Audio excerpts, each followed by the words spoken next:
नमस्कार दोस्तों, स्वागत है आपका अपने channel civil services for sure में। दोस्तों, अभी तक हमने फंडामेंटल राइट्स देखा था।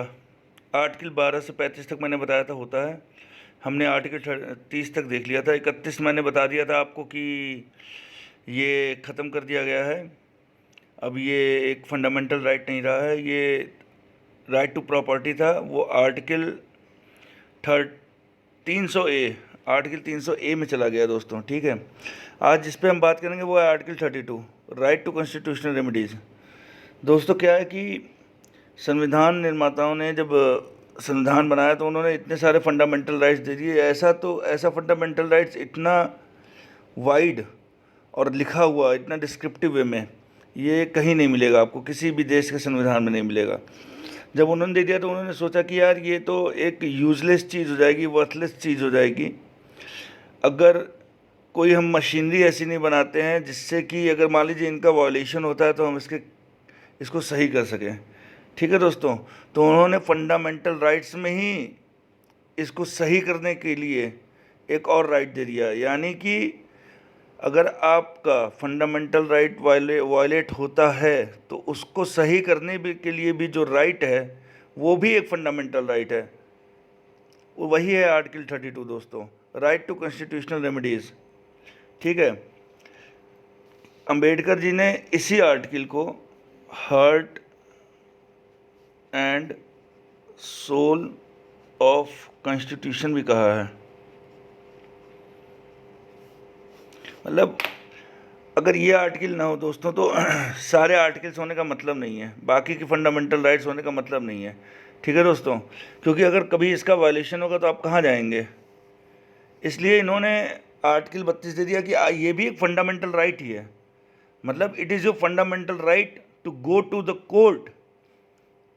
ठीक है, अगर आपका फंडामेंटल राइट वायलेट होता है तो आप कोर्ट जा सकते हैं, ये भी आपका एक फंडामेंटल राइट है।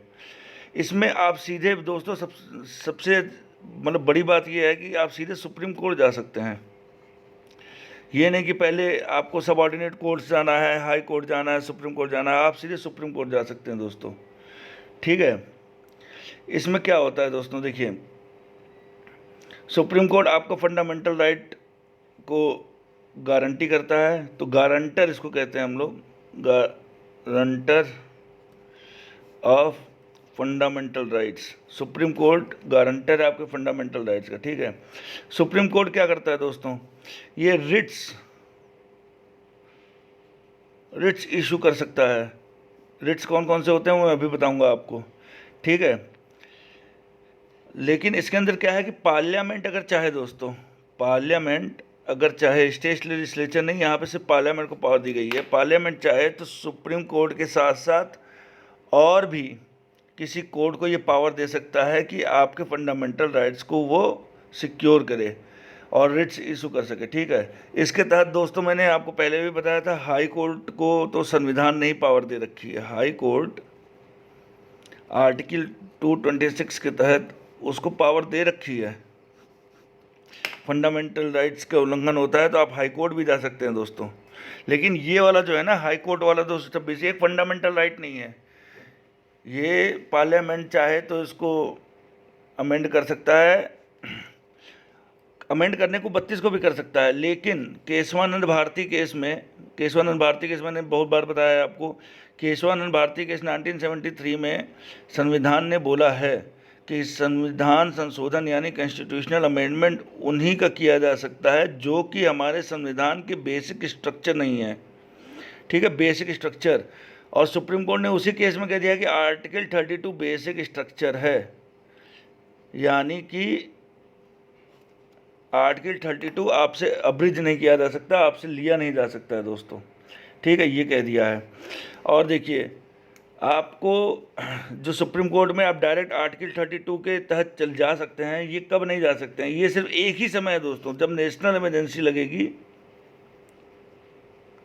नेशनल इमरजेंसी लगेगी तभी आप डायरेक्ट सुप्रीम कोर्ट नहीं जाते हैं। आर्टिकल 359 माफ़ करिएगा, 359 के अंदर। ठीक है दोस्तों, आर्टिकल 359 के अंदर जो नेशनल इमरजेंसी है उसके तहत आप बस नहीं जा सकते हैं, वरना आप कभी भी जा सकते हैं। अब दोस्तों इसमें ये भी देख लेते हैं कि यार देखो, हम तो हाई कोर्ट भी जा सकते हैं, सुप्रीम कोर्ट भी जा सकते हैं, ठीक है, तो उसमें कोई दिक्कत वाली बात नहीं है। पार्लियामेंट चाहेगा तो नीचे के कोर्ट जो होते हैं, सबऑर्डिनेट कोर्ट्स, उनको भी पावर दे सकता है कि आप जा सकते हैं, ठीक है, उन कोर्ट्स में भी जा सकते हैं। अब दोस्त देख लेते हैं कि थोड़ा सा है सुप्रीम कोर्ट और हाई कोर्ट कि इस पावर में अंतर क्या है। देखिए, सुप्रीम कोर्ट सिर्फ फंडामेंटल राइट्स के लिए ही रिट्स लागू कर सकता है, लेकिन हाई कोर्ट फंडामेंटल राइट्स और एंड कोई भी लीगल राइट या किसी और प्रकार का आपका जो राइट है उसके खिलाफ रिट इशू कर सकता है, ठीक है दोस्तों। दूसरा, supreme court all over India के केसेस को देख सकता है, लेकिन हाई कोर्ट क्या है, जहाँ का हाई कोर्ट होगा, जहाँ तक उसकी टेरिटोरियल जुरिस्डिक्शन होगी, टेरिटोरियल जुरिस्डिक्शन मतलब जहाँ तक उसकी पावर होगी। जैसे यूपी वाले का सिर्फ यूपी के अंदर चलता है, एमपी वाले का एमपी के अंदर चलता है, ठीक है दोस्तों। इस तरह जहाँ उसका टेरिटोरियल जुरिस्डिक्शन होगा वहीं तक वो ये सब कर सकता है, ठीक है। तो ये दो चीज़ें थी मेन।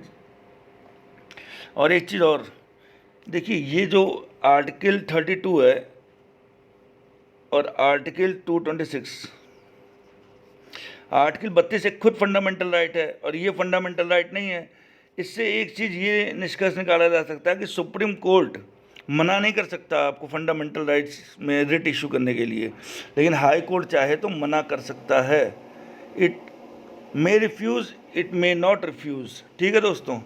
सुप्रीम कोर्ट रिफ्यूज़ नहीं कर सकता है, लेकिन ये रिफ्यूज़ कर सकता है, ठीक है। अब हम दोस्तों देखते हैं रिट्स, कितने प्रकार के रिट्स होते हैं दोस्तों।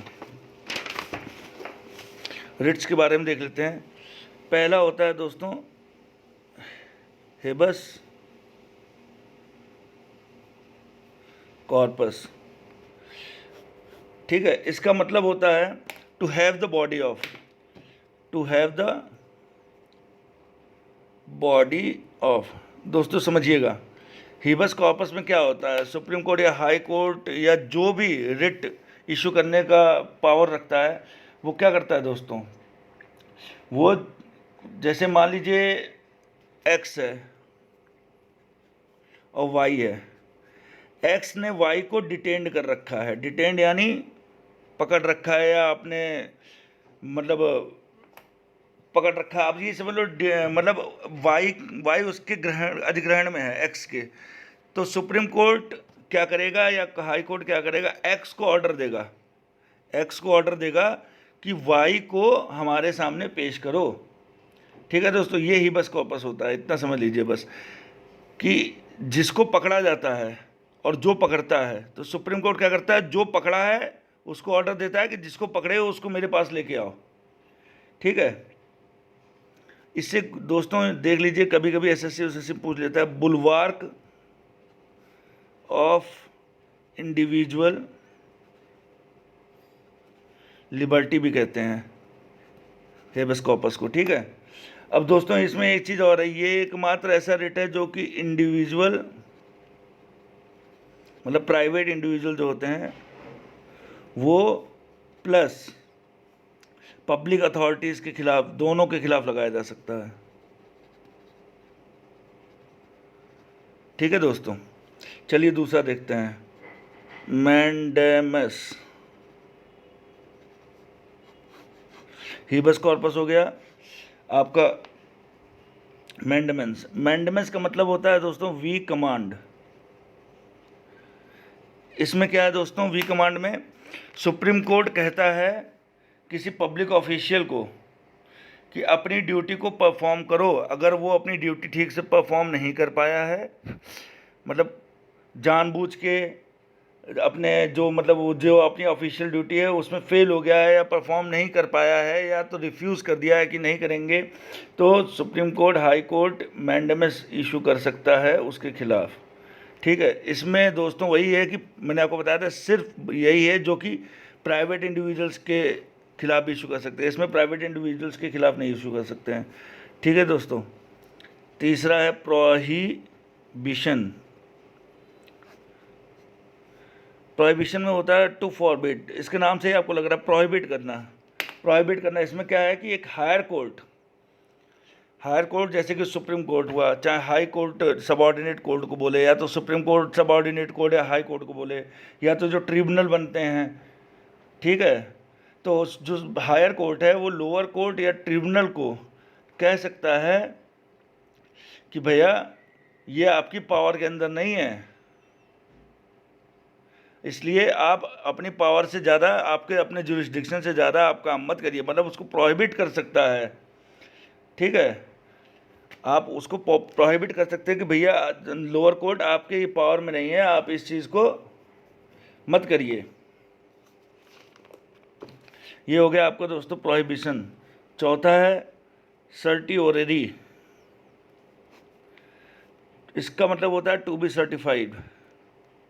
देखिए सर्टिओरी में ही सर्टिफाइड वर्ड समझ में आ रहा है। ठीक है दोस्तों, टू बी सर्टिफाइड, इसमें क्या होता है, हायर कोर्ट लोअर कोर्ट या ट्रिब्यूनल को कहता है कि या तो जो केस आपके पास पेंडिंग है वो या तो हमें दे दीजिए, या तो जो आपने ऑर्डर निकाला है उसको स्क्वैश कर दीजिए, उसको ख़त्म कर दीजिए। ठीक है, तो इसमें क्या है, हायर कोर्ट लोअर कोर्ट से कहता है कि या तो जो आपके पास केस है वो हमें दे दीजिए, या तो जो आपके पास है, मतलब आपके पास आपने जो ऑर्डर निकाला है उसको स्क्वैश कर दीजिए। ठीक है दोस्तों, अब आया क्यू वारंटो, ये पांचवा है क्यू वारंटो। देख लीजिए दोस्तों, ये आखिरी है, समझ लीजिए। इसमें पूछता है, इसका मतलब होता है literal meaning by what authority, मतलब इस पे अथॉरिटी के ऊपर क्वेश्चन किया जाता है कि किस अथॉरिटी से, मतलब आपकी क्या अथॉरिटी है। ठीक है, इसमें क्या है कि कोई पर्सन चाहे तो वो सुप्रीम कोर्ट जा सकता है, और सुप्रीम कोर्ट किसी पब्लिक ऑफिस से पूछ सकता है कि भैया आपकी क्या, मतलब आपका क्या अथॉरिटी है, आपका क्या वारंट है, आपकी क्या औकात है, मतलब कहाँ तक हो आप। ठीक है, ये होता है आपका क्यू वारंटो। इसमें दोस्तों एक चीज़ और, क्यू वारंटो में इन सब में तो एग्रीव्ड पर्सन, मतलब जिस पर्सन को दिक्कत है बाकी के ऊपर के चार में, वही जा सकता है, वही उसी के मतलब वही कहेगा, तभी ये चारों रिट इशू करेगा सुप्रीम कोर्ट या हाई कोर्ट। लेकिन जो क्यू वारंटो है लास्ट वाला, इसमें कोई भी आदमी चाहेगा, ठीक है, ज़रूरी नहीं कि वो अग्रीव्ड पर्सन ही हो, समझ रहे हैं, कोई भी होगा तो उसके वो चाहेगा तो उसकी वजह से भी ये इशू किया जा सकता है। ठीक है दोस्तों, अब इसमें देख लेते हैं फटाफट आर्टिकल 33 और 34।